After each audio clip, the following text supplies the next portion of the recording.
साल 1919 का एक दिन, सिर्फ एक दिन, जिसने हिंदुस्तान की आज़ादी की लड़ाई का पूरा रुख ही बदल कर रख दिया। चलिए आज उसी तारीख के पन्नों को पलट कर देखते हैं। जरा एक मंजर सोचिए। एक बाग है, चारों तरफ से घिरावा, और दीवारें भी कोई ऐसी वैसी नहीं, इतनी ऊंची कि उन्हें फांदकर बाहर निकलना लगभग नामुमकिन सा है। और इस पूरे बाग से बाहर निकलने का बस सिर्फ एक ही तंग सा रास्ता। मतलब अंदर आना तो आसान है, लेकिन बाहर निकलने का सोचना भी मुश्किल। अब फिर अचानक, बिना किसी चेतावनी के, उस बंद जगह में गोलियों की बरसात शुरू हो जाती है। ये कोई कहानी नहीं है, कोई कल्पना नहीं, ये वो दिल दहला देने वाली हकीकत है जिसका नाम है जलियांवाला बाग हत्याकांड। तारीख थी 13 अप्रैल 1919 और जगह अमृतसर। लेकिन सबसे बड़ा सवाल तो यह है कि आखिर उस दिन हजारों लोग उस बाग में इकट्ठा हुए ही क्यों थे? क्या वजह थी? इस पूरी भयानक घटना की जड़ें कहां थीं? चलिए इसके बैकग्राउंड को थोड़ा समझते हैं। तो इसकी कहानी शुरू होती है फर्स्ट वर्ल्ड वॉर के खत्म होने के बाद। हिंदुस्तानियों ने अंग्रेजों का पूरा साथ दिया, इस उम्मीद में कि इसके बदले कुछ ऑटोनॉमी, कुछ स्वायत्तता मिलेगी। पर मिला क्या? धोखा। मार्च 1919 में उन पर थोप दिया गया एक बेहद दमनकारी कानून, रॉलेट एक्ट। इसी काले कानून के खिलाफ पूरा पंजाब सुलग रहा था। और जब 10 अप्रैल को डॉक्टर सत्यपाल और डॉक्टर किचलू जैसे बड़े नेताओं को अरेस्ट कर लिया गया, तो बस ये चिंगारी आग बन गई। तो ये रॉलेट एक्ट था क्या, जिसे लोग काला कानून कह रहे थे?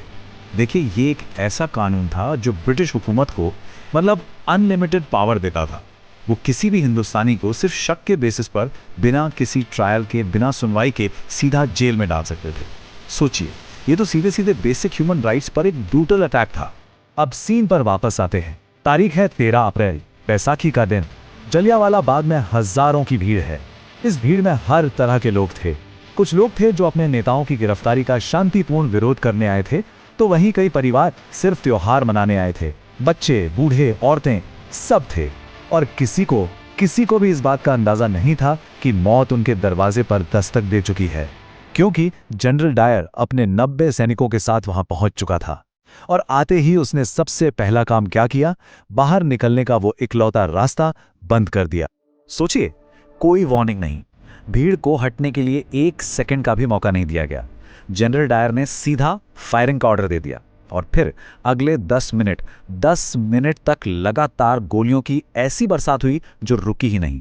हर तरफ बस चीख पुकार और भगदड़ मच गई। लोग अपनी जान बचाने के लिए दौड़े, पर जाते भी कहां? भागने का कोई रास्ता ही नहीं था। जो दीवारों पर चढ़ने की कोशिश कर रहे थे, उन्हें गोलियां लगी। कई लोग तो भगदड़ में ही कुचलकर मर गए। वो एक डेथ ट्रैप था, बचने का कोई रास्ता नहीं था।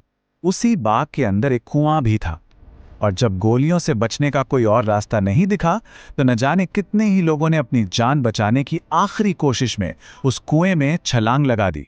बाद में जब लाशें निकाली गईं, तो सिर्फ उस एक कुएं से 120 से ज्यादा शव बरामद हुए। वो कुआं आज भी उस दिन हुई बर्बरता का एक खामोश गवाह बनकर खड़ा है। इस कत्लेआम ने, इस नरसंहार ने ब्रिटिश हुकूमत के जस्टिस और इंसाफ वाले नकाब को हमेशा के लिए नोच फेंका। और इसके बाद जो हुआ, उसने तो सरकारी आंकड़ों और जमीनी हकीकत के बीच की खाई को पूरी दुनिया के सामने लाकर रख दिया। ब्रिटिश सरकार ने जाहिर है अपनी शर्मिंदगी छुपाने के लिए क्या किया।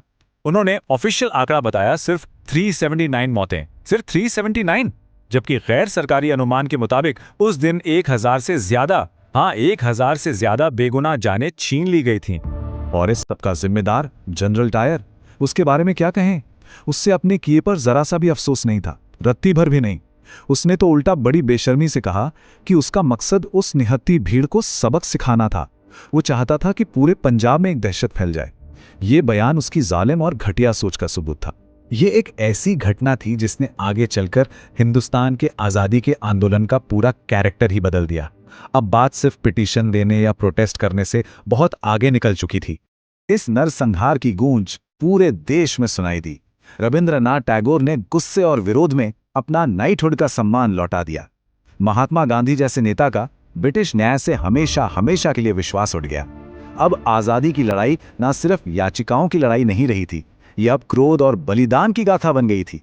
ब्रिटिश हुकूमत का जो एक मॉरल हाई ग्राउंड था, वो पूरी तरह से चकनाचूर हो चुका था और जलियांवाला बाग में जो वो खून बहा था वो बेकार नहीं गया।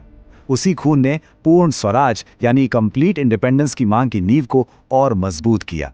तो देखिए, ये सिर्फ हिस्ट्री का एक काला पन्ना नहीं है, ये एक याद है, एक चेतावनी है कि आजादी कभी तोहफे में नहीं मिलती, इसकी कीमत चुकाई जाती है, खून से, बलिदान से।